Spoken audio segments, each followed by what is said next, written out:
They may be called the next generation, but they're the church of today. Reach, disciple, and mobilize students to share the hope of the gospel. This is Next Gen on Mission with Shane Pruitt and Paul Wooster.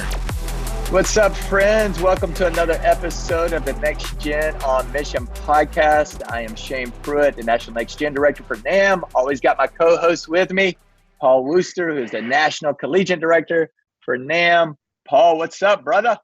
What's going on, man? Hey, I'm feeling a little sick. Got like a little minor cold, or hopefully it's not COVID, but at least we're on Zoom. So I don't think you can catch COVID through Zoom, but we'll find out here. So it's kind of like I say we're doing podcasts, and I'm kind of like doing the flu game right now. I'm. Well, man, I'm glad we're practicing social distancing, not of just 6 feet, but almost like 10 states. Yeah, we got the 10 states going on between us here. Yeah. Well, man, Paul, hey, dude, man, I'm so excited about our guest today. You and I, man, we've been fans of his for a while, and the ministry that he is the director of. Him and I actually connected on a flight not too long ago.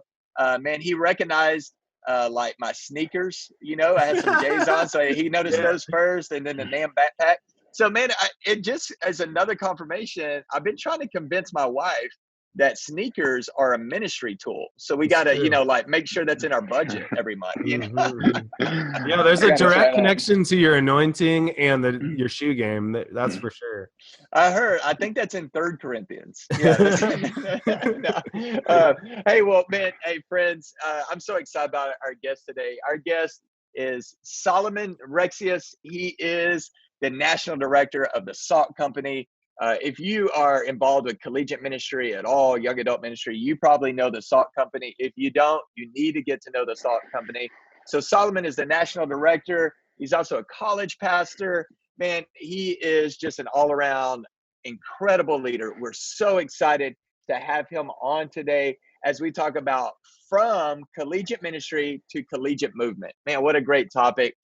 Solomon also has one of the probably coolest names of any guest we've ever had, and probably only second to Robbie Gallaty. Probably has the biggest biceps of any guest we've ever had, So Solomon, welcome to the Next Gen on Mission podcast. I bet you never had an intro like that before. That was a really good intro. Anytime I'm getting compared to Robbie Gallaty, that's pretty good. So I feel pretty good about that. Yeah. Hey, when we had Robbie on last season, I said, Robbie, how does it feel to know you have the biggest biceps in the SBC? And he started laughing and goes, well, that's not much competition. So, I love it, man. I love it. Well, hey, Solomon, man, welcome. Hey, before we get too spiritual, man, tell us one fun fact about you that we may not already know. Yeah, totally. Well, first of all, thank you so much for having me. This is great. I've been listening to the podcast for a while, so excited to be on it. Fun fact about me.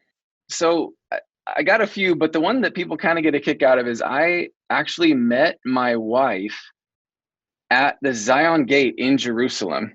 We were both on a study tour there, different grad schools that came together for a kind of a 3-week bus tour thing. And I saw this girl, and man, she just couldn't stop following me around. So, 11 years later, here we are. That's actually not how the story went, but we got married a year later. And I was from Oregon. She was from Alabama. Met in Jerusalem, and our first son is named Israel because of that. So that's my fun fact. Come on. I love that, dude. I love that. She saw the biceps and just kind of flocked straight. I guess so. Yeah, man, I love that. That's great, man. That's a great place to. Actually, my twin brother, he got paid. They paid his way to go on a Holy Land tour. With a girl, a pastor paid his way, and the girl that the pastor's daughter was on the trip. And so the pastor his whole goal was to make them together and send them on this Holy Land tour. He's like, hey, this is where the magic can happen. But it didn't work out. But it just reminded me of that story. Is like something about it being on an overseas trip. Yeah, hey, that was the craziest twist ever. Paul, you like totally set that up, and then you're like, but it didn't work out. Yeah, it didn't work out. No, man. Paul, I didn't know that you were a twin. I'm a twin too. He's back in Oregon, but yeah, man, twin vibes. It's a fun way to grow up. I love being a twin, man. It's great. So we always ask our guests this question: what do we need to know about Generation Z?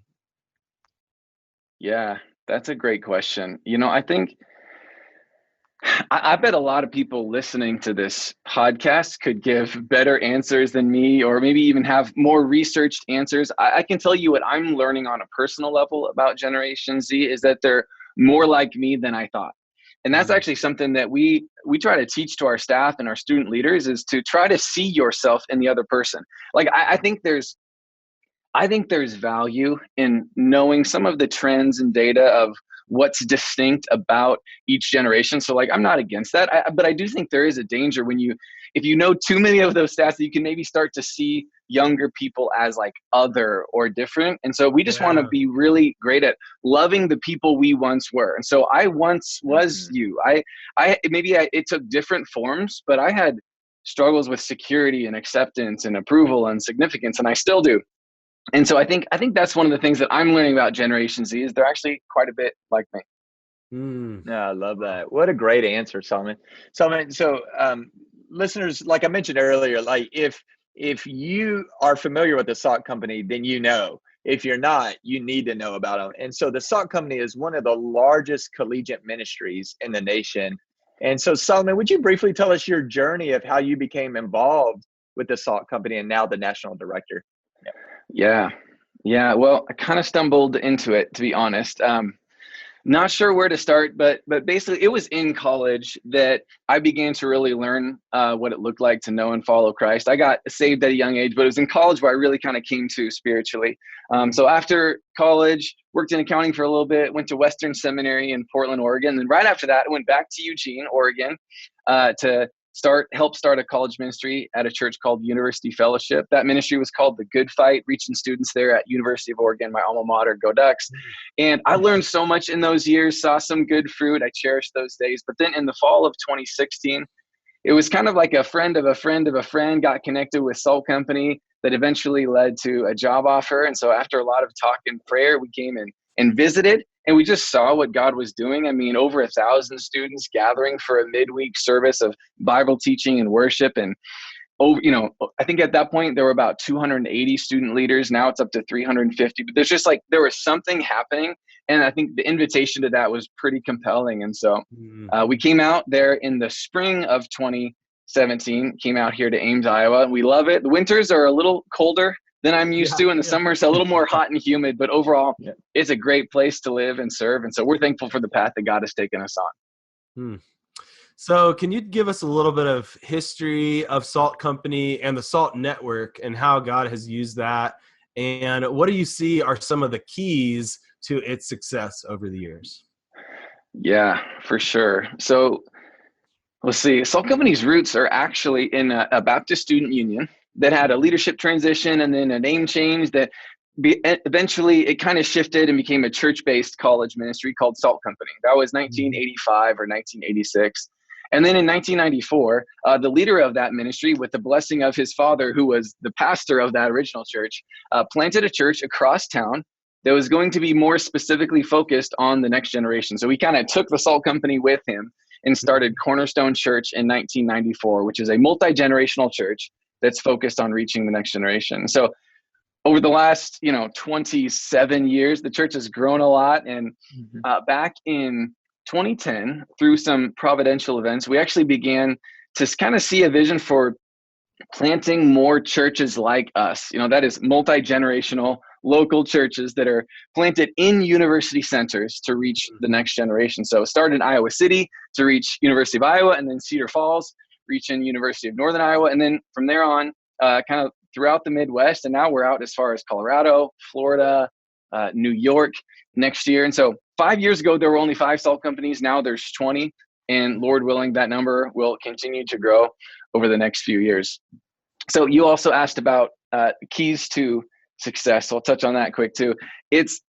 First it's God, right? That's the right answer, not just the Christian answer. That's actually the right answer. I think the kind of growth and success that we've experienced is undeserved and mostly unexplainable, but I will try to explain it. I think it's not one thing that makes Salt Company what it is. It's a collection of things, but if I could describe the collection of things with a word, it would probably be the culture. Like we talk a lot about the culture of Salt Company and the Salt Network, and we think about it, and we try to celebrate the right things and systematize the right things and measure the right things. And so the 3 words that we use all the time is authentic, ambitious, family.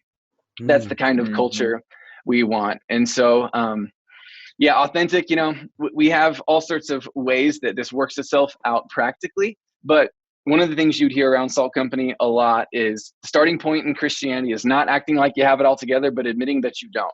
So we start there. Like that's where we start. We just want to be people who are open about our strengths and weaknesses, about our brokenness and our wholeness. And so this culture of authenticity is pretty big. Then ambition, we take risks. We go for it on 4th down. We think small ambitions dishonor a big God. And so we try to do big things, not because we're big and awesome, but we think God is. And so ambition is a word we use, a word we try to redeem because it has some negative connotations. I know that. And then family. There's actually a quote back there. I learned it at Panda Express, of all places. And it says, I love the quote though. It says, make happy those who are near and those who are far will come. I saw that on the wall.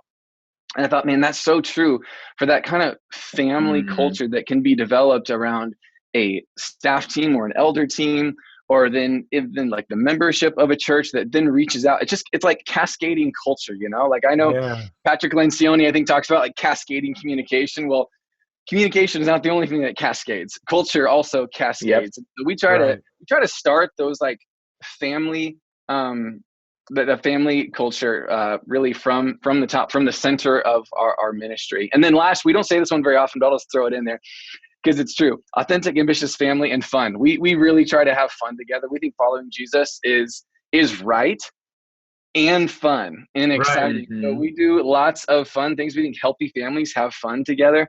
Last weekend, we had this crazy thing out of our church because this year we had to cancel all of our retreats and conferences and all that, but we were able to do like this 1-day thing we called spring thing, and it was crazy. We just had fun all day. We also had some sessions with teaching and worship and all that, but we like destroyed a car in the parking lot. We set a Christmas tree on fire. We had a baby lamb petting zoo. This is all for college students, by the way. And so we try to have fun together too. So authentic, ambitious, family, and then fun. I think those are actually some of the key like ingredients of success outside of God just blessing it and choosing to bless it even in our failures. Those are some of the things I would talk about. Man, that is so good. That's so rich. And so, Solomon, with you being a part of a local salt company and then director of the Salt Network across the nation, y'all provide a lot of coaching and helps for collegiate leaders and leaders across the nation. Would you share some about that, man? Because what we found at NAM is to really move the needle is to really impact leaders that are going to impact their areas. So would you talk about like how y'all help and coach and be a resource for leaders? Yeah, it's so relational. I think from the outside looking in, Salt Company and the Salt Network might look like a factory, but it feels like a family. It's very intentional, but it's very relational. And so what I mean by that is we actually have a pretty large staff team here at the Salt Company. It's about 20 people on staff right now. And that's actually where it starts. So just last summer, I became like officially the national director, but so many of the current SALT directors or the college pastors around our network, they actually came through Ames and have come under my leadership. And so I already have a relationship with them. So if I tell you what I do, which I will, it won't sound very impressive, but you got to realize there's a lot of relational backdrop on it too. And so we have weekly Zoom calls. Like that's about it. We have weekly Zoom calls where I'm teaching the guys and girls like what I'm learning, kind of some of the challenges that I'm facing. Some of it feels like vitamins in terms of like, it's just like big picture stuff to like get healthy personally and how to lead a healthy ministry. Sometimes it's medicine. It's like right now I need help on something. And so we do a number of different topics on that call, but it's an hour every week with them on Zoom. And then 3 or 4 times a year, we get together in person for anywhere from a day to 3 days to just talk basically about the same stuff, but just on a deeper level. And so we have, 3 or 4 events annually where we all come together either in Ames or some other place to grow together. So that's kind of what I do on the national level. All of our churches are independent. And so like, I'm not their boss. I'm just like the guy that maybe used to be their boss or just the guy they have a relationship with. And so I'm able to mentor and coach from that position of influence, not the position of authority. Yeah, I love that. Yeah, and that's very much the same thing with what we do at NAM. Yeah, we just want to come beside. I always kind of describe it as we want to be like Aaron and Hur, in Exodus, just come up and uplift the arms of Moses. And for us, Moses is that local church pastor, that local church, that BCM director, that college pastor, that youth pastor.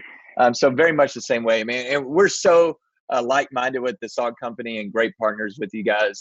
And man, I know that NAM is a big fan of the Salt Company and the Salt Network and what you guys are doing. Hey, and every year, what we love is, man, we love to see people step from death into life. So y'all see every year a ton of college students come to know Jesus, get baptized. So would you share a little bit of y'all's evangelism strategy with college students? Yeah, our evangelism strategy, I mean, I guess to start, I'd say the best evangelism strategy is a great discipleship strategy. I don't know who said that, but it's true. And at least we found that to be true. Yeah. And so when I see the word or, the concept evangelism, I'm immediately thinking, like, who am I discipling to do that kind of thing? And so we have about 350 student leaders signed up for next year. And so if the shortest answer is like, what's your evangelism strategy? It's those 350 students of Iowa State who are going to be living in dorm rooms and living on campus and having classes there and part of clubs and sports teams. Like, that's our evangelism strategy. It's the students. And so we do a lot to like invest in those students. So as the challenge goes up, so also should the investment. And so we invest in them with time. We all of our leaders get at least 1 or 2 one-on-ones per semester. They have a weekly discipleship group with either a staff or community member. We have monthly leader nights, which are trainings, just talking about different things that they're going to need to know and wrestle with as a connection group leader. That's what we ask our leaders to do. They all lead a small group, which we call a connection group. So it's student-led connection groups. So that's our discipleship strategy. I mean, that's our evangelism. Really, they're the same thing. That's what I'm trying to say. That's right. That's right. And so that's what we found to be most successful is we try to let students do what they're best at, and that students are best at reaching students. Like, there's a time for me or a staff member to come alongside another student in reaching a student, but we think the best people to do it are students themselves. Yeah, I love that. And Solomon, I love that approach. I love that answer. Because sometimes I feel like evangelism and discipleship, people try to fall in one of those two camps, and then it becomes almost like the Bloods and the Crips. It's like, no, we're discipleship guys. No, we're evangelism guys. We're varsity. You know what I mean? And so it's like, no, they're not rivals. They're conjoined twins. So I love that answer, man. It's great. Yeah, I love it. Yeah, picturing you 350 students just being unleashed on a campus, and even thinking about those first few weeks of the school year, of the fall semester. I know you guys do a lot of big stuff together to team up to throw a wide net on the campus. Can you describe a little bit of what you guys do the first few weeks on campus? Yes. Yeah, that was the thing, just to be honest here, like when I came out from Oregon to Iowa and just kind of learning the Salt Company, this was probably the single thing I was like most impressed with or had my eyes open, because we take so seriously here those first few days on campus. I've heard it said that the 2 most life-shaping seasons of a person's life is 0 to 6 months, and then high school graduation to Christmas. And so that's where the freshmen are. And even those first few days on campus are like in the center, of that second life-shaping season. And so, it even starts back in the summer. We reach out to our current leaders to ask, hey, do you have any siblings or cousins where you can tell them about Salt Company, so that when they come, it's actually not the first time they've heard about Salt Company. So we actually collect hundreds of names and contacts even before dorm move-in day. But so let's say students move in, generally that week before school starts, like Wednesday, Thursday. And then on Friday, we have this thing that starts called Mission Trip to Campus. And that's where we kind of unleash our 350 leaders to be on campus, helping with move-in, playing Frisbee, board games, meeting people, just being around. And then each night there's some sort of like invitable event, like a house party or a park party or a massive game of capture the flag on campus, something like that. And then that third night, Sunday night, we actually host an event on campus, free pizza, do it like a short testimony and sermon, tell them about Salt Company, and actually have people start signing up for connection groups there. So that's really our first few days it's like days 0, -1, -2, -3 before school starts. Those are really crucial days for us actually reaching freshmen and beginning our evangelism strategy. Yeah, I love it. I love seeing that video. I've seen a video of your first meeting, and it's just amazing to see all the students sitting there, and then all the student leaders are kind of around there with these signs based on the dorm that they're in or whatever. And it's so cool to see. Just think about that new student that's coming, making it easy for them to get connected to community, and just being right there for them. I love that. Just catching them. Yeah, it's on Sunday night, it's called the Freshman Kickoff. And then on that Thursday, it's our first midweek gathering of the year. We do midweeks every week while school is in session. And and we call it the Salt Kickoff. And we invite them all out to this big open lawn for, worship and Bible teaching. And then we almost literally rope them in and like have all our students stand there with the signs that, it has like the time and place where they can meet, and just let people start. We think the best way to predict your future is to look at your friends. And so we're like, we actually want to have a piece of that. Like, we want to get in the middle of that and help you meet the right kind of people that we think are going to listen to you and bless you and hear you out and accept you wherever you are. And so that's, that first like 10 days, 5 days before school starts, and then 5 days after school starts, those are really critical for us. I love, people may see the Salt Company and just be like, wow, that's just a huge crowd. But what I love is that you guys are not just gathering people for that sake itself, but also sending out teams. You have a very aggressive strategy, goes with your ambitious goal thing.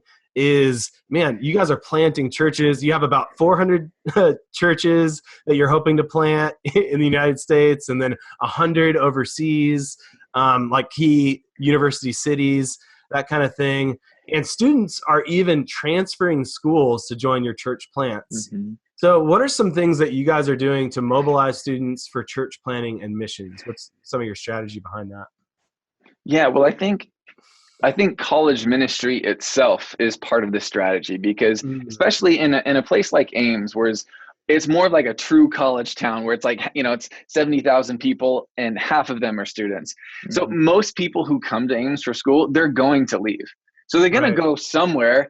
And so they could go to Chicago and find a job, or they could go with our Columbus team to Columbus, Ohio, and they could find a job there and be part of the next Salt Network church plant. And so the fact that students are built-in goers is really a huge part of what we do. It actually doesn't take that much convincing to encourage them to do Columbus over Chicago. It's like, hey, your friends are going to Columbus. Why don't you go with them too? So that's part of it. But then again, I know I mentioned this earlier, but I just want to say it again. It's so relational. It's not a factory, it's a family. It's very intentional, very relational. And so people go with people they love and trust. And so part of the reason our staff team is large here is because there's a lot of students, but also because we send out about 10 of our staff members every year. So basically 50% of our staff team turns over every year. And so the students, they know the staff members. And so the staff members are going on that too. And so there's just all these like relational networks that make the going a really exciting thing for the students, and makes it more doable for them to be part of the movement. That's incredible. I love that, Solomon. And hey, man, well, this next question, because you guys are doing it and you're doing it so well, is really going to be a softball for you to just to crush out of the park, man. So really the heart behind our podcast is, and man, we love, Paul and I love the fact that you guys are listening to it. And I know you've shared with me before that you've shared some of the episodes even with some of your leaders. And so, man, the heart behind this podcast is to see the next generation realize they're really the now generation. They're not the future of the church. They are the church right now, that they have a mission now, a calling on their life now, to be in the game now. So would you give us one closing thought on that and one practical next step? Yeah, first of all, I love that charge. That on this podcast, the first time I heard it said quite like that, but that's a great way to say it. The next generation is the now generation. One verse that's been really special to me, and maybe you guys are familiar with it, but Psalm 22:30 says, "The next generation will be told about the Lord. They will come and tell the people yet to be born about his righteousness, what he has done. That verse it simultaneously like inspires me and haunts me, because I want to be part of that. And I know it's a big ask. It's a big mission. And so I'm excited to be part of it and humbled to be part of that. And so that's maybe one thought that comes to mind when you say that, is that verse. But then for a practical step, again, what I'm learning about practically what this looks like for me, I think the greatest gift that I can give to the next generation is to be faithful in mine. And so I don't have to know everything about everything or be all up to speed on everything, social media, fashion, because I'm not on any of those. But I think being faithful in your generation and what God has entrusted to you, to be kind and humble and to follow Jesus wherever God has you, I think that's actually the best way to reach the next generation. I wouldn't want people to get burdened with like, oh, I got to know all the stats about Gen Z. It's like, no, just know your neighbors, know the people in front of you. Be a great mom or dad. Walk well with Christ. That would be my encouragement for those who want to positively impact the next generation. Be faithful in yours. My gosh, I love that. Yeah, that is so encouraging, man. Just thinking about how God is really ultimately the one that, if we're faithful to him, he promises to produce fruit through us. It's so encouraging to me, is that this whole thing is really rigged. If we do our part, like, God is going to do his part. So thank you so much, Solomon. Thank you for your time. How can people connect with you or learn more about the Salt Company? Yeah, honestly, come and visit. We have a lot of people who come and visit and want to just check out Salt Company. We host people all the time. But in all seriousness, anyone who's interested in hearing more fully about the philosophy and kind of the plumbing of Salt Company here in Ames, we host an event each year called Catch the Vision. It used to be called Hitchhikers. Now it's called Catch the Vision. It's in October. I should have checked the date, but I think it's October 20th through 22nd, something like that. We kind of just open up our church and our playbook, give you all the resources. We have all our best stuff. So that's one way to learn more about Salt Company. And then on a personal level, I don't do a ton of social media, I'll be honest, but my contact information is on our website, saltcompany.com. And I don't have a secretary or anything, so I promise I'll read your email if you send it to me and respond as soon as I can. So that's probably how you can connect with us, as an organization, and then me personally. Yeah. Hey, and friends that are listening, man, Solomon, what he's saying is true about how they open up their playbook. That is so true. That has been what the Salt Company, the Salt Network's been about for a long time. They are such team players. They are such kingdom builders. So be sure to take advantage of that. Solomon, thank you so much for your time, man. So rich. Man, we are so excited to continue to get to know you more and to connect with the Salt Company and Salt Network and what you guys are all about, man. Thanks for being on. And friends, thank you so much for listening to the Next Gen on Mission podcast. If you have any questions at all on reaching the next generation, or really the now generation, please email us at evangelism@nam.net, and we'll try to address those in a future podcast. Listen, if this podcast has been a blessing to you, be sure to share the episode with your friends and let them know what the Next Gen Mission is all about. Hey, we want you to have a great rest of your day, and tell somebody about Jesus.